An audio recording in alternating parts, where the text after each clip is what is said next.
So we have looked at exponent laws and we've looked at solving exponential equations, and now we want to put that into a graph. So looking what our exponential functions look like. And so today we're going to be talking about growth and decay. So an exponential function, an exponential growth looks like this graph here. So it starts off by increasing very, very slowly, and then it picks up and increases fast after that. Okay. Our exponential growth is when we have a number here that is greater than 1. So with this graph here, this one is y equals 2 to the exponent x. And for exponential decay, if we look at the graph here, it drops dramatically and then it slowly decreases after that.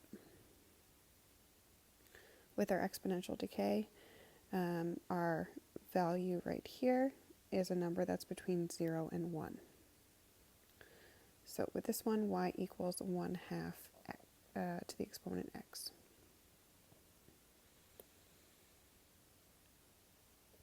So for our exponential equations, we have y equals a times b to the exponent x. So for this, our a is our initial value, what we're starting with. Our b is our growth or decay factor.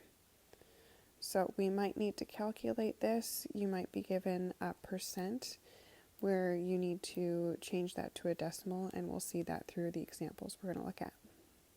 Like I said before, with growth, our b is greater than 1, and with decay, that b value is between 0 and 1. So looking at this first question here, find a bank account balance after 12 years if the account starts with $100 and has an annual rate of 4%. So with this, we are given that our time is 12 years. The account balance starts at 100, so our initial value, A, is 100. And we have an annual rate of 4%. So that means we have a growth of 4% every year. So our B value is our growth rate. We first want to change that percent to a decimal. So 4%, that's equal to 0.04. And our B value is going to be 1 plus what that growth percent is. So 1 plus 0.04. So 1.04 is our growth rate. Okay. If we're talking about decay, we're going to do 1 minus that amount. Okay, and our x is our time, which is 12 years. So in the equation, y equals a times b to the exponent x. Y equals, our a is 100, and our b is 1.04, and that's to the exponent 12. Doing our order of operations, we need to do the exponent first.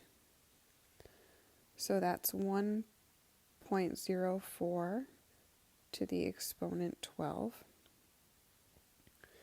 And that's going to give you 1.6 and a lot more decimals there. We're going to multiply that by 100. And we'll get y equals 160.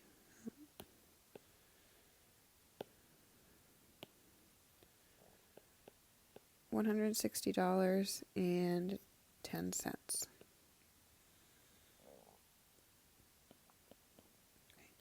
So the account balance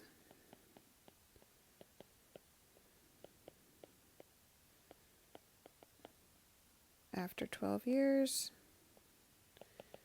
is 160.10.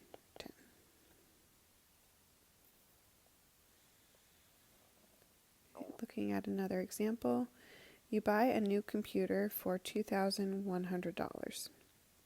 The computer decreases by 45% annually. What will be its value in 3 years?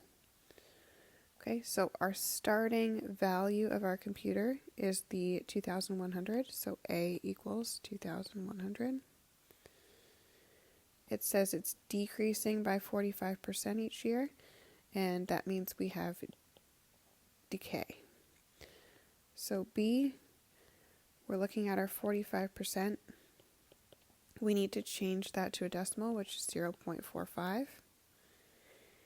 And to get our B value, we're going to do 1 minus the 0.45. So our B is 0.55. Again, our X is going to be our amount of time, which we are given is 3 years. So X equals 3.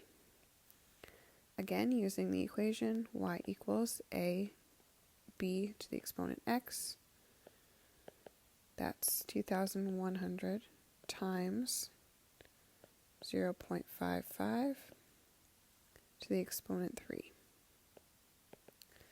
Again, order of operation, do the exponent first and then we multiply. So 0.55 to the exponent 3 and times that by 2,100. So after 3 years, the computer is going to be worth $349.39.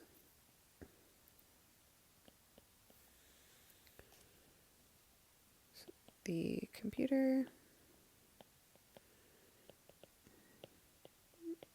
is worth $349.39 after 3 years.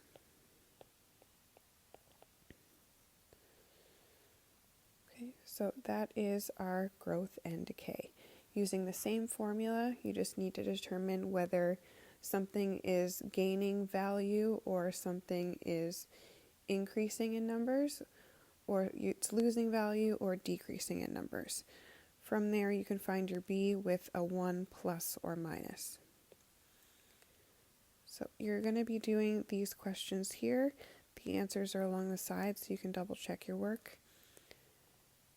And let me know if you have any questions.